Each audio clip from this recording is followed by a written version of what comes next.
a scrutiny of his oeuvre will reveal that there was a thread of commonality which continued through all his works, and that was the simplicity of his forms. He ruthlessly pared down all the inessentials and came and represented the basic form, a process which only an artist who has gone through early experiences of representing nature or human forms in details, and he went through this process with a lot of thinking, lot of deliberation, and it was a slow process that he arrived at this simplification. And it is this austere, monumental simplicity that characterizes Jamni Roy's vision of representing in his works.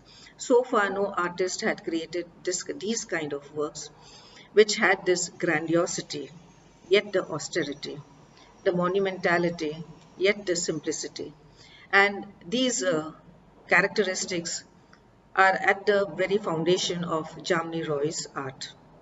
His colors were equally brilliant, and he went through the entire process of making the pigments, grinding them, making his own binder, etc. And he used his pigments which were derived from nature, like rock dust, tamarind seeds, mercury powder, and many other things. He also made his own paper and he used it. And in his studio, he did the drawings. Then it was also a fact that a kind of an assemblage happened in the way his works were finally created. So the drawings were made, then colors were added, the details, decorative details, were also added later on. And in this way, Jamni Roy created works which denied the individual hand of the artist, but brought in the collective function, which was the norm in the folk art tradition, especially with the patuas. But of course, one can notice his persona in the way he creates his form, particularly his brush drawings and the very strong linear lines that he created in his works.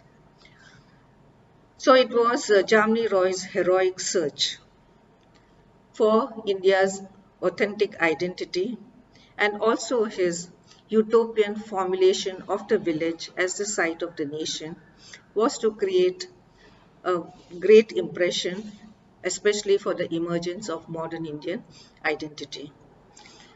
Jamni Roy lived his ideology through art, but most important was that he had the ability to synthesize artistic and political ideas, and that is what made him a charismatic painter.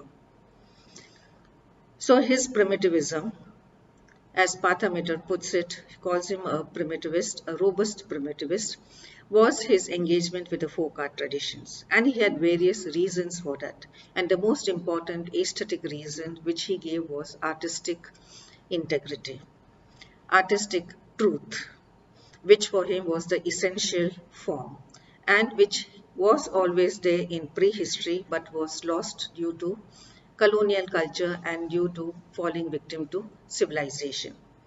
So today, Jamni Roy remains one of the pioneering artists who engaged with the folk art tradition, a tradition which the colonizers had subverted and was not considered as important enough to be studied. So he brings it within the mainstream and gives a new dimension to this rich tradition of folk art, particularly those of the patuas in Bengal.